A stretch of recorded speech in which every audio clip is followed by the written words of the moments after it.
Muy buenas noches a todas y todos. Queridos compañeras y compañeros de ALAMES, gracias por invitarme a presentar estos 30 años del desarrollo de ALAMES desde su fundación en Ouro Preto. Ouro Preto, Brasil, en 1984, cuando, como ya se ha señalado acá, se dieron las condiciones que pocos meses atrás había considerado Juan César García como indispensables para darle legitimidad a la medicina social. Sin embargo, debo decirles que me resisto a iniciar esta presentación sin incluir un breve resumen de los antecedentes de Ouro Preto. No quisiera partir de Ouro Preto. Para empezar, quisiera ver si la proyección se alcanza a ver. Por favor. ¿Qué pasó?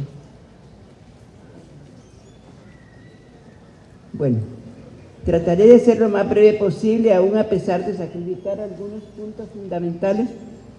Por supuesto, no partiremos de lo que se conoce como antecedentes de la medicina social, allá por 1848. Me voy a referir particularmente a los esfuerzos realizados en nuestra América, con especial énfasis en esta nuestra América Latina. Tenemos que reconocer en primer término que los encuentros latinoamericanos volcados hacia varios organismos, entre ellos nuestro organismo de cooperación internacional en salud, la Organización Panamericana de la Salud, quizá fueron los primeros elementos que podemos considerar como antecedentes de trabajo en medicina social. Se empezó con el abordaje de salud pública y de la medicina preventiva y social, empezando por tratar de romper con la visión restrictiva de la medicina eminentemente biologicista, carente de impacto en la salud de la población. Para entonces, formábamos parte de un grupo de estudiosos de la educación superior, de las ciencias de la salud y de sus determinantes sociales que se desarrollaban en varios países del continente y que encontraban un fuerte estímulo y apoyo en un nicho de pensadores, educadores, salubristas y cientistas sociales, sobre todo latinoamericanos, que formaba parte de la División de Recursos Humanos de la Organización Panamericana de la Salud. Reuniones de salud pública y luego de medicina preventiva y social promovidos por OPS son luego catalizados por la visión y orientación de la figura cimera de Juan César García. Es un periodo de intensa actividad en el contexto de una situación de agitación contra formas establecidas, movimientos estudiantiles que se desarrollaban en algunos países. Juan César orientó desde Washington investigaciones, reuniones y congresos de medicina social y no descansó en la construcción del concepto y práctica de la medicina social, y acompañándolos en su lecho de muerte hasta el 3 de junio de 1984, en su entrevista final, Juan César García, entrevista a Juan César García, ¿la lámina? No.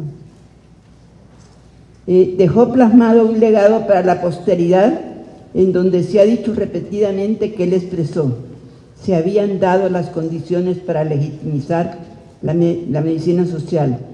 Esto constituyó algo así como la carta de autorización para la constitución de ALAMES. En esos antecedentes tenemos tanto en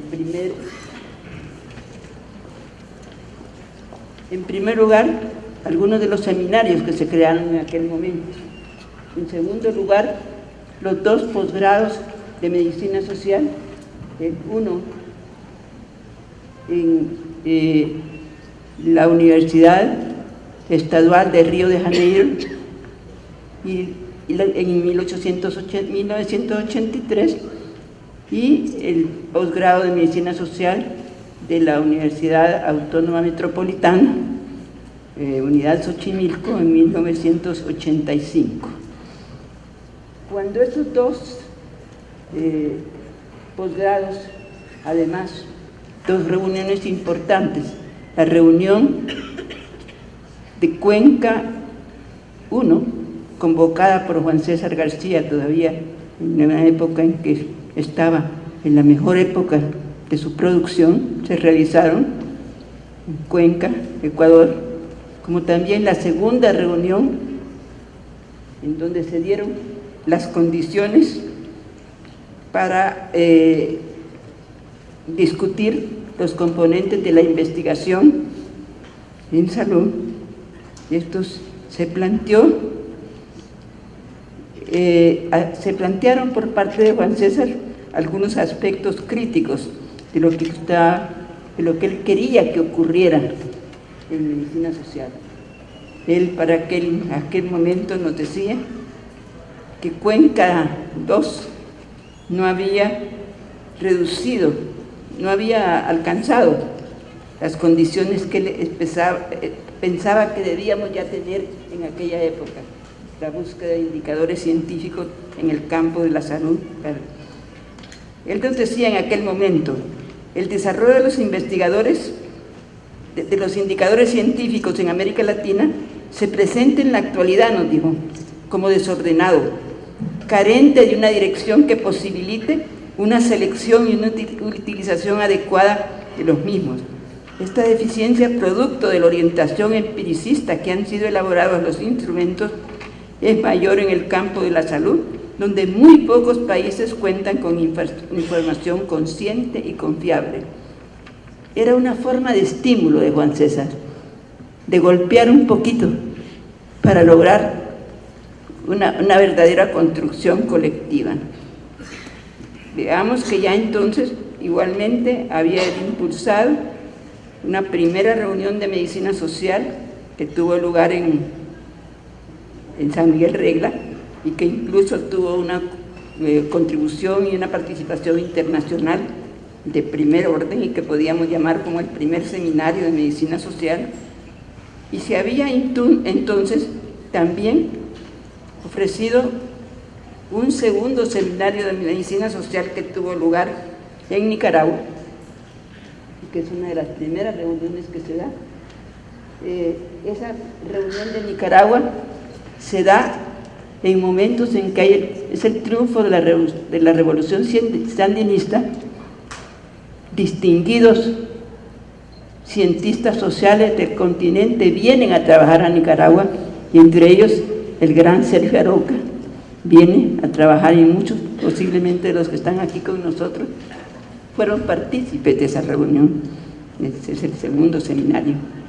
Entonces, diría yo que ya la medicina social empezaba a movilizar compañeros alrededor de momentos críticos del trabajo en la medicina social. Pero bueno, el tercer seminario de medicina social, por fin, que lamentablemente se crea en Auro Preto, precisamente en 1984, el mismo año, de que en junio de ese mismo año asistimos a la muerte de Juan César García. Es el 84 cuando se hace la acta constitutiva de Alames en Oro Preto, y ahí tenemos nuestro primer gran seminario, tercer seminario, que se propone orientar en conjunto y cohesionar y potenciar la corriente de medicina social en el continente. Entonces dijimos, proyectar en mejor forma la problemática sanitaria por la vía de la investigación, la docencia, los servicios, el trabajo directo con grupos de población y la acción solidaria. Aquí tenemos 3 de los firmantes de Auro Preto que están presentes entre nosotros. Me gustaría mucho que se levantaran. ¿Quiénes fueron?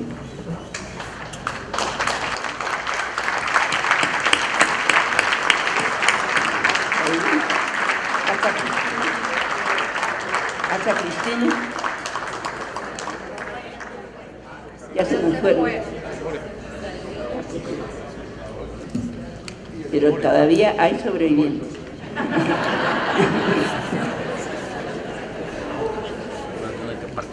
Iniciamos entonces, a partir de Europreto, que es lo que se me ha pedido, los seminarios o llamados congresos de medicina social, entre ellos el cuarto Congreso Latinoamericano de Medicina Social en Medellín, Colombia, en 1987.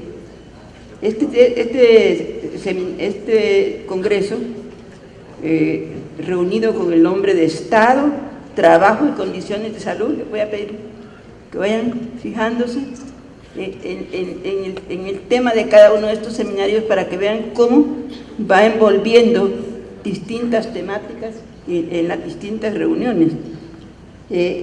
Este seminario tiene las siguientes características.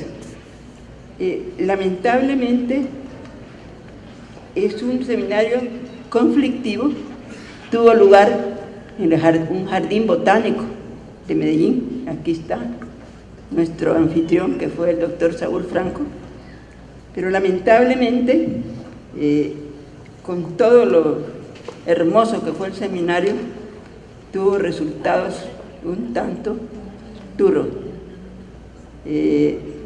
La persecución y amenaza a dirigentes sociales, incluidos compañeros de la ALAMES, se hacen públicos, listados con amenazas de muerte. ALAMES realiza actividades y denuncia públicamente estos hechos a nivel nacional e internacional, y en la semana siguiente son asesinados 3 de nuestros compañeros después del encuentro: Luis Felipe Vélez, Héctor Abad Gómez y Leonardo Betancourt, que fueron asesinados la semana siguiente. Hay ahí una declaración también que nos la recordaba Saúl, que es un respaldo a los procesos de paz de Centroamérica, el Grupo Contadora. Realmente tenemos que recordar con mucho dolor ese seminario de Medellín. El siguiente congreso es el quinto, en el año 1991. Este congreso tiene lugar en Caracas, en 1991, y la temática es proyectos políticos y alternativas de salud en América Latina. En ese seminario, ALAMES reafirmó su compromiso por ampliar los campos de pensamiento y de acción de la salud colectiva de América Latina, objetivo incentivado aún más por el difícil contexto de los países latinoamericanos. 91. Y pasamos al sexto congreso. El sexto Congreso de Medicina Social tiene lugar en Guadalajara, Jalisco, en 1994. Fíjense los tiempos: Caracas 91, Guadalajara 94. Allí han pasado 3 años. Y después voy a explicar por qué quiero insistir en eso. Ese seminario de Guadalajara, ese congreso de Guadalajara, es convocado con el nombre de Desafíos de la Medicina Social en el Nuevo Milenio, con ejes como la construcción y la implementación de una agenda por la vida, cómo avanzar un nuevo modelo sanitario y la incorporación de nuevos desarrollos tecnológicos. Entre ellos se introduce la genética en la medicina social. Es el primer seminario en que he encontrado que se hace una introducción, una clara orientación a la introducción de género en ese seminario, y se señala que la medicina social debe utilizar creativamente sus métodos de análisis para identificar y desenmascarar actitudes deterministas y reduccionistas y contribuir al debate con aportes que pongan énfasis en la investigación genético-ambiental. Asimismo, se debe oponer a la creciente dependencia de los mecanismos que permean nuestras sociedades y a la forma en que ellos contribuyen a la genetización de la salud. Decía esa declaración. Pasamos al séptimo congreso. El séptimo Congreso Latinoamericano de Medicina Social tiene lugar, cuando vean verdecito, es que es el nuevo congreso. Cuando pasa a ser amarillo ya es el que ya pasó. Ese es el Congreso Latinoamericano de Medicina Social del 97, que se convoca con el nombre de Economía, Ciudadanía y Derechos a la Salud. Ahí hay una excelente conferencia, la salud que tenemos y la que podríamos tener. Y digo que es importante recordar que la explicación de cómo el fundamentalismo monetario como doctrina universal de principios rígidos se distribuye en todos los países con la doctrina del consumismo y la compra y la venta de los servicios, y que pone en práctica la mayor experimentación humana en nuestro tiempo. En esa ocasión, Giovanni Berlinguer, que fue invitado a esa conferencia, nos decía: la reducción selectiva de la atención médica a la población del mundo ocurre sin ninguna evaluación predecible de sus éxitos. El 8º Congreso de Medicina Social tiene lugar en La Habana, Cuba, y se realiza del 3 al 7 de julio del 2000, con el tema Globalización, Reformas y Equidad en Salud. La Habana concluye con una interesante exigencia, dice: exigimos de la política y de la economía su recuperación hacia principios éticos que defiendan la dignidad del hombre y proclamen la mundialización de la solidaridad y la defensa de la vida. En un momento de gran desarrollo científico de la humanidad, se torna aún más importante el tema de la ética y la equidad con la defensa de la salud como un bien público. Allí se tuvo una especial conclusión manifestándose el Congreso contra el bloqueo contra Cuba. Termina ese Congreso y pasamos del 2000 al 2004. Han pasado 4 años sin Congreso. Y pasamos al Congreso de Lima. El Congreso de Lima, celebrado en agosto del 2004, tiene como tema Salud, un derecho a conquistar. Su conclusión fundamental: fortalecer la agenda del pensamiento médico-social en el campo de la salud de los trabajadores. Es ya una clara inclusión de la salud de los trabajadores y del problema de la violencia desde los 3 principales campos de acción: académico, social y político, y promueve la investigación crítica y difusión de experiencias sobre Contraloría Social, salud ambiental y políticas de medicamentos en América Latina. Pasamos al 10º Congreso de Medicina Social y Salud Colectiva, celebrado en Salvador Bahía.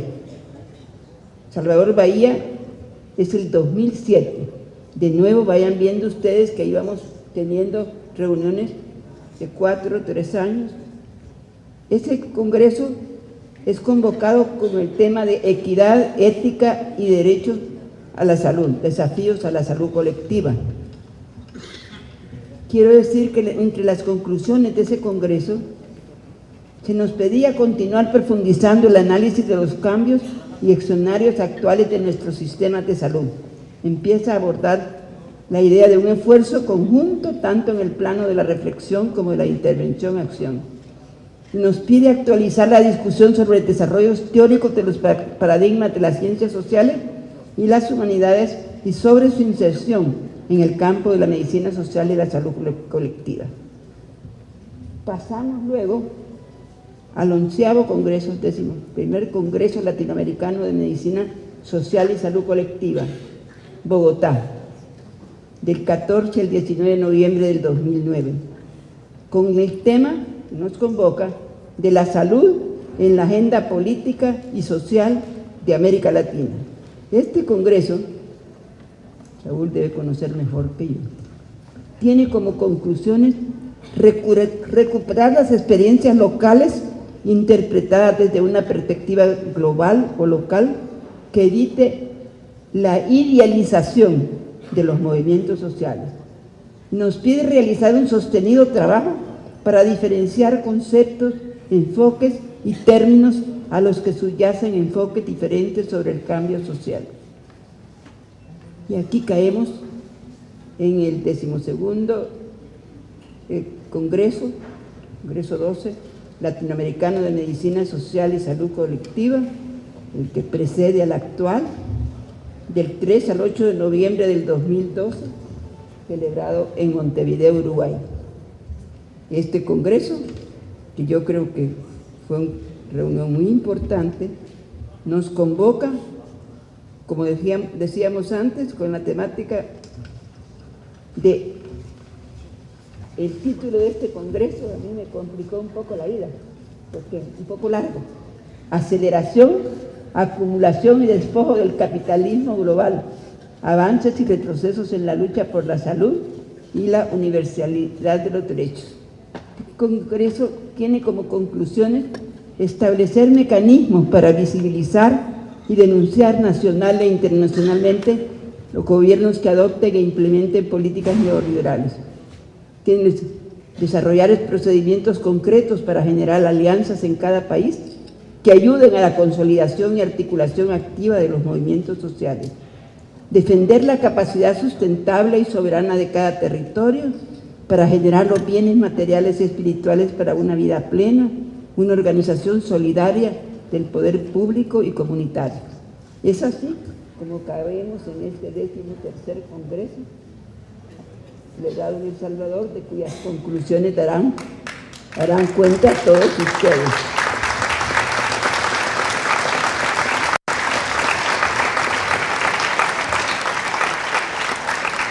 Quiero, con unas cortas palabras, concluir felicitando a todos los invitados, participantes y miembros de este Congreso que han contribuido y han sido parte del Congreso. Y voy a pedirles excusas por algunos comentarios finales que voy a hacer, algunos que pueden parecer críticos. Son mi contribución al Congreso.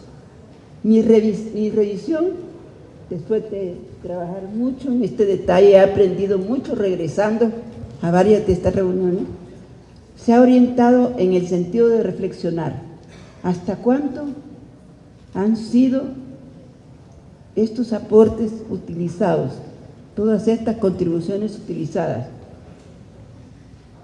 Y pensaba, leyendo las conclusiones, que muchas de las reuniones se han ido dando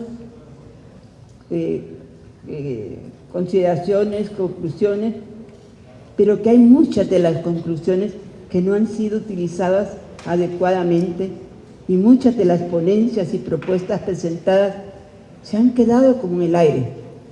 No han logrado concentrarse en un trabajo común que requerimos para la AMES. La existencia de periodos largos, algunas veces hasta de 3 años, que vimos aquí algunos 4, en que no se registra actividad entre los distintos equipos de ALAMES de los distintos países, nos hace pensar que necesitamos mecanismos permanentes de intercambio y comunicación permanente entre diferentes congresos o seminarios, que no conviertan esta actividad en meros eventos esporádicos, que aunque puedan ser bien recibidos en su momento, bien aplaudidos, se dispersen y se diluyan posteriormente. Por eso es necesario pensar cómo enriquecer estas experiencias y envolver cada vez más estos ricos núcleos de pensamiento, como los que se han presentado en esta ocasión, para que se vuelquen en nuevas experiencias, enriqueciendo a nuestras universidades, a los posgrados de salud pública, a los sistemas de salud. Pero ¿cómo tener un elemento de seguimiento que contribuya a desarrollar esta tarea? No hay duda que existen grupos como hemos visto sedes en Brasil, Colombia, Chile, entre otros, y el número de participantes en esta reunión, a mi juicio, constituye de por sí una esperanza. ¿Qué hacer entonces para hacer crecer a esta ALAMES latinoamericana? Y voy a tomar la palabra del querido compañero Saúl Franco, quien nos dice que la pertenencia a la medicina social no es la afiliación al AMES, sino la coherencia y la persistencia con la postura y las luchas contrahegemónicas. Me impactó su razonamiento en el sentido que nadie vive de Alames y que Alames vive de todos y en todos. Diría mejor, vive en todos y en todas. Siguiendo ese razonamiento,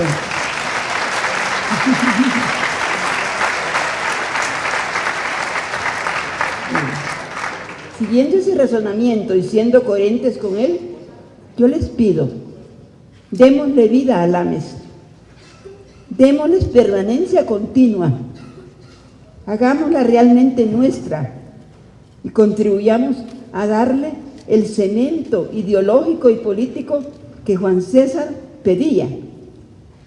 Él nos dijo así, que pedía para cada paquete estratégico que se fue desarrollando y que está presente en muchos de los antecedentes que hemos presentado.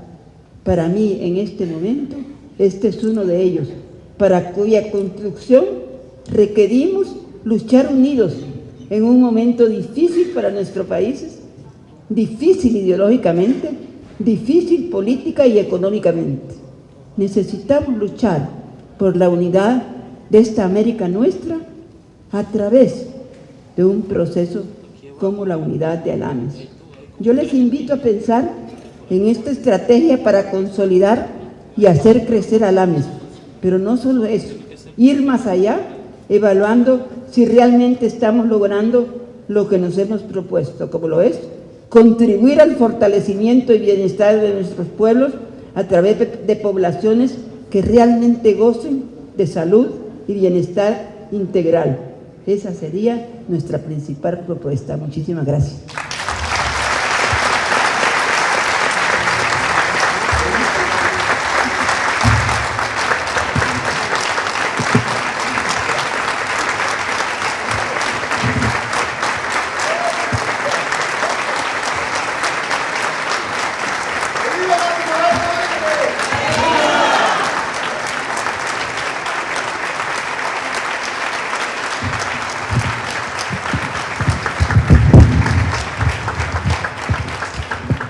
En los inicios de lo que más tarde sería el actual movimiento latinoamericano de medicina social, sabemos bien que las primeras y fecundas simientes fueron colocadas por compañeros como ustedes tres. Me refiero a usted, junto a Juan César y a Miguel, que lideraron la activación de muchos grupos nacionales. Nuestra generación puede dar testimonio sobre la claridad ideológica, la creatividad, la sagacidad que permitió a su generación impulsar y articular los primeros y embrionarios esfuerzos que realizábamos en los propios escenarios nacionales, en medio de la adversidad, para desterrar la vieja y burocrática salud pública. La memoria que me queda de esos tiempos no solo me trae ahora la cálida sensación de los buenos recuerdos, sino que me acicaté el alma junto a estas horas difíciles en que nos preocupa la falta de un proyecto histórico emancipador para la salud colectiva. Miro ahora hacia atrás y me pregunto, ¿cómo fue que ustedes tres, hermanos en la vida y camaradas orgánicos en la política, pudieron apoyar la forja de un nuevo camino para la educación y para lo que antes llamábamos salud pública, trabajando desde la menos propicia de las instituciones? ¿Cómo lo hicieron operando desde una agencia internacional del funcionalismo y se dieron modos para labrar un sendero a contracorriente? Pero sobre todo me pregunto, ¿cómo hicieron entregando el alma en el intento? Preguntas todas que tienen aún vigencia cuando otros sucumben ante las tentaciones o adormecimientos de la burocracia. Una cultura tecno-burocrática que ha penetrado en nuestros espacios de la academia, de los servicios y aún de los movimientos sociales, y que casi está convertida en una especie de signo de los tiempos. Y claro, al revisar sus pasos, los cientos de talleres y encuentros que promovieron, los proyectos docentes innovadores que empujaron, sus libros, sus artículos, las organizaciones y sindicatos que apoyaron, en fin, al tratar de encontrar la fuente de tanta energía transformadora, la mejor explicación que encuentro para esa fuerza y para su coherencia social es la claridad de un proyecto histórico, político, enraizado en la lucha social. Eso que tanta falta hace ahora al movimiento de la salud colectiva. En efecto, compañera entrañable, siempre supe de esa lucidez estratégica, esa fortaleza y capacidad de resistencia que mostraron junto a muchos más compañeros de su aguerrida generación. No ha sido el fruto de su innegable inteligencia, sino que es la fuerza de un sueño de transformación enclavado en la responsabilidad orgánica con nuestros pueblos.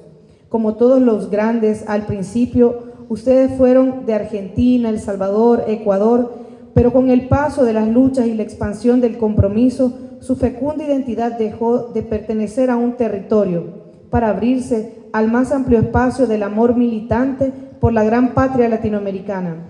Por eso, tal como me pasó cuando preparaba mi conferencia de Montevideo en memoria de Juan César, o cuando escribí con dolor mi carta póstuma a Miguel, como ahora me regocijo escribiendo estas palabras de legítimo cariño para usted. El solo hecho de ejercer la memoria me vitaliza y me remonta a los gratos desafíos de aquella juventud cuando pretendíamos tragarnos el mundo para cambiarlo radicalmente. Se me vienen las agitadas pero gratificantes imágenes de los años 70, cuando un puñado de jóvenes aprendíamos junto a ustedes y recibíamos su acompañamiento solidario, su guía y aliento para elevar el vuelo y desprendernos de la cultura tecnocrática. Cuánto bien nos haría ahora recrear esa cultura rebelde que ustedes alimentaron, acentrar los principios y convocar a las juventudes para tomar posición ante el siglo del desastre, al que nos expone un capitalismo desbocado. Unas sociedades que esconden la codicia de los poderosos tras los vericuetos de la gobernanza. Qué bueno fuera que, inspirados en el aliento de su ejemplo, nos pusiéramos quienes trabajamos por los derechos y la justicia sanitaria a defender el espíritu crítico en los espacios docentes, en los departamentos de los ministerios, en la brigada del pueblo organizado y convertir esas medidas en el mejor homenaje a su memoria y a la memoria de todos y todas aquellas que han dado su vida por la transformación social. Cuando ustedes nos invitaron en los agitados 70 a un pequeño grupo de médicos jóvenes procedentes de varios países a realizar un seminario itinerante que nos puso en contacto con núcleos del pensamiento crítico de Norte y Centroamérica. Lo que se me ha grabado con fuerza de esa experiencia, más allá de los valiosos contactos internacionales, son los talleres que organizaron en Washington, justo en el corazón del imperio, en la mera oficina de recursos humanos, donde Juan César compartía con nosotros sus reflexiones sobre el funcionalismo de Parsons, la domesticación de la salud pública, la crítica del Estado y la lógica del capital. Y entonces aprendí con ustedes una imborrable lección. Comprendí que la naturaleza de los espacios desde donde proyectarnos una lucha es hasta cierto punto secundaria, ideológica y políticamente hablando. Entendí que se pueden lograr avances importantes y contribuir a cambiar el mundo aún desde espacios a los que el poder asigna un papel conservador y regresivo. Aprendimos que esa contrahegemonía es posible, pero a condición de que se asuma con real conocimiento de causa una filosofía transformadora y se tenga claridad sobre los usos emancipadores de la ciencia y la técnica. Es posible romper los moldes, pero siempre y cuando se mantengan vínculos orgánicos con el interés histórico del pueblo movilizado. En fin, respetada amiga y compañera, esa experiencia exitosa que ustedes montaron no fue simplemente un ensayo académico, ni apenas un programa científico o docente. Fue eso, claro está, pero fundamentalmente el ejercicio libérrimo del pensamiento crítico y la rebeldía social. Cuestiones que están en riesgo de perderse en las actuales universidades y centros de un conocimiento que abulta su dimensión tecnológica, pero descuida o menosprecia esa sabiduría crítica y la visión penetrante de la realidad, que solo se forjan en la resiliencia social. Enfatizo en este tipo de recuerdos porque estoy consciente que hay una disputa conceptual aún en la construcción de la memoria y no debemos permitir que la de su trayectoria sea despojada de su verdadera raíz político-ideológica. María Isabel, para terminar, debo confesar que soy un sentimental de un cuerno y por eso no puedo dejar de recordar en esta carta que dedico a la memoria de sus mejores cualidades, ese otro y fundamental lado suyo en el mundo de los afectos, donde usted ha ejercido con muchos de nosotros también una especie de protección maternal que es propia de las mujeres, aún de las mujeres de hierro.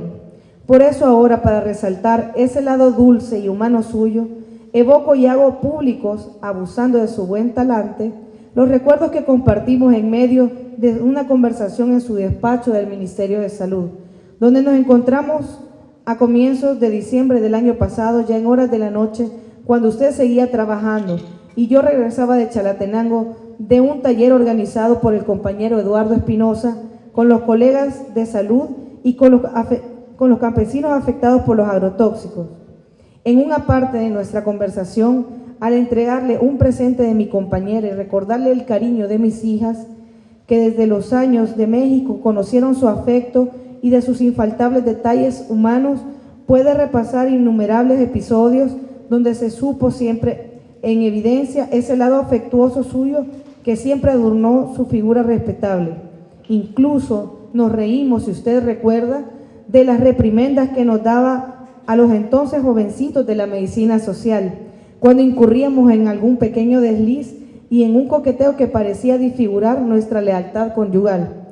Le pido perdón por hacer público ese pequeño ejemplo del lado humano de mis memorias sobre su modo de ser, pero es el lado que verdaderamente enternece mi memoria, pues la vida me ha enseñado que del mismo modo en que ustedes, cuando preparan las pupusas, saben que hay que sazonarlas, igualmente hay que humanizar los recuerdos y condimentarlos para que adquieran su completo y legítimo sentido. Querida Marisabel, los compas de esta tierra salvadoreña, hermana, en su afán de celebrarla, me han terminado haciendo un gran favor, pues el hacer memoria sobre su gran condición de mujer y celebrar su espíritu de izquierda, no solo he terminado refrescando el alma, sino que he incurrido en una memoria militante, pues al recordar a los luchadores como usted, que a uno le han marcado y señalado caminos, uno termina recreando los sueños, revitalizando las ansias de utopía y en este caso, invitando a las y los jóvenes que reciban estas palabras a seguir su ejemplo con sabia radicalidad y persistencia. Con el cariño de siempre, Jaime Breil, desde Tumbaco, Ecuador, el día 3 de octubre del 2014.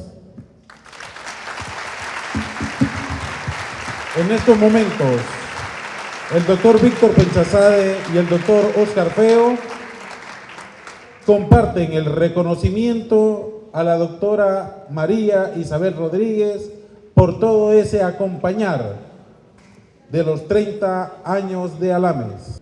Este reconocimiento que marca los 30 años de la Asociación Latinoamericana de Medicina Social.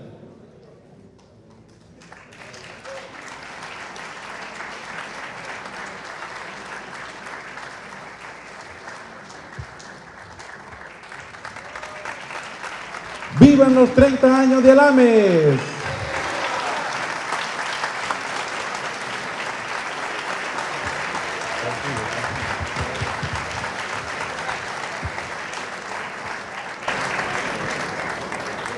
Cuando pensamos qué obsequio se le podía dar a la doctora María Isabel Rodríguez, nos puso en un serio aprieto, un muy serio aprieto. Pero encontramos de entre los artistas nacionales a un pintor que retrata a una joven mujer alfarera que con sus manos transforma el barro en obras de arte. Estamos claros y conscientes que la doctora María Isabel durante su larga trayectoria ha transformado los recursos humanos en salud desde su vocación como maestra cardióloga al frente de cada una de las instituciones académicas a lo largo y ancho de América. Doctora María Isabel, cada vez que mire ese retrato piense en esa juventud acumulada y sobre todo cada uno de esos cántaros de barro están aquí frente a usted y quieren seguir su ejemplo para seguir adelante. Muchas gracias, doctora.